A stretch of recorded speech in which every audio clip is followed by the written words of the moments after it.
পাটে ওষুধ দিতে আসলাম, তা এসে কোনো লাভ নেই। পাটের যে অবস্থা দেখতেছি, পাট হবে না। তার যাও হবে তাও ন্যায্য মূল্য আমরা পাবো না।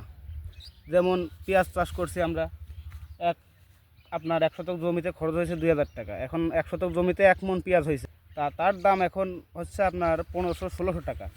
তা এইরকম হলে আমরা কৃষকরা বাঁচবো কী করে? সরকারকে বলতে চাই যে আমাদের দিকে একটু তাকান, না আমরা বাঁচবো না, আমরা বিলুপ্ত হয়ে যাব। কিছু কিছু প্রাণীর মতো আমরাও বিলুপ্ত হয়ে যাব। ঠিক। এখন বাংলাদেশ অন্তর্বর্তীকালীন যে সরকার আছে ডক্টর ইউনূস, তার একটু আমাদের চাষি ভাইদের বা চাষিদের দিকে একটু খেয়াল রাখার জন্য অনুরোধ করতেছি। সে যদি একটু খেয়াল রাখে তাহলে অবশ্যই আমরা ন্যায্য মূল্যটা বাংলাদেশটা, পাবো। আর বাংলাদেশ তো মূলত কৃষিপ্রধান দেশ, হুম। যদি সে একটু তাকায় আইলেই আমাদের বাংলাদেশের চেহারাই অন্যরকম হয়ে যাবে। তো এইটুকু অনুরোধ থাকলো, অবশ্যই আমাদের কৃষক ভাইদের দিকে একটু খেয়াল রাখবেন। সবাই ভালো থাকবেন, সুস্থ থাকবেন। আল্লাহ হাফেজ।